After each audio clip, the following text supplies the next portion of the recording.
5 وقت نہ چھوڑیے۔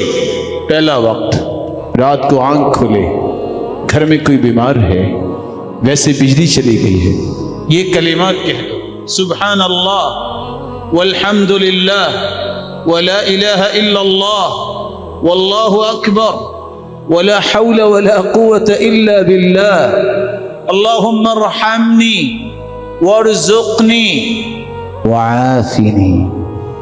یا اللہ رحم بھی فرما، رزق بھی عطا فرما اور عافیت سے بھی نواز۔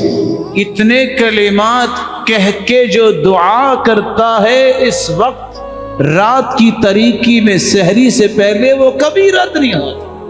دوسرا وقت اذان ہو رہی ہے، دعا کیجیے، خاموشی سے دعا جاری رکھیے، باتیں بند کیجیے۔ سنتان ما تردان، 2 دعائیں کبھی رد نہیں ہوتی، عند النداء وتحت المطر۔ عند المطر، جب اذان ہو رہی ہو، جب بارش ہو رہی ہو، اللہ اس دعا کو رد نہیں کرتے۔ خاموش ہو جائیے، اذان اللہ اکبر ہو، چپ ہو جائیے، دعا کرنا شروع کریں۔ ضرورت ہے آپ کو نہیں، اپنے رشتہ داروں کے لیے دعا کیجیے، مسلمانوں کے لیے دعا کیجیے۔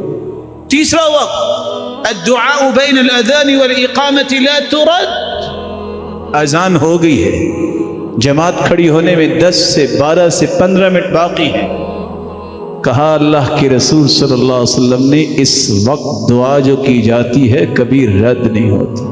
کہ اللہ کے رسول پھر کون سی دعا مانگے؟ آپ نے فرمایا یہ دعا مانگو، اللہم انی اسألک العفو والعافیہ۔ اللہ معافیاں بھی دے دے اور جسم کو بھی ہر بیماری سے پاک کر۔ دعا کیجئے۔ چوتھا وقت جو میں آپ کی خدمت میں پیش کرنے جا رہا ہوں، آج جمعہ کا دن ہے، صحیح مسلم کی روایت ہے، عصر سے لے کر شام تک کا وقت جو بھی دعا کرتا ہے بندہ مومن، اللہ اس کی دعا کو رد نہیں کرتا۔ اس لیے سلف صالحین کا یہ رویہ ہوتا تھا، وہ جمعے کے دن عصر کے بعد دروازہ بند کر لیتے، کسی کو آنے کی اجازت نہ دیتے، گھر والوں کو بٹھا کے دعا کرواتے اور کہتے کثرت سے درود جمعے کو پڑھنے کا حکم ہے، آج دعا کریں۔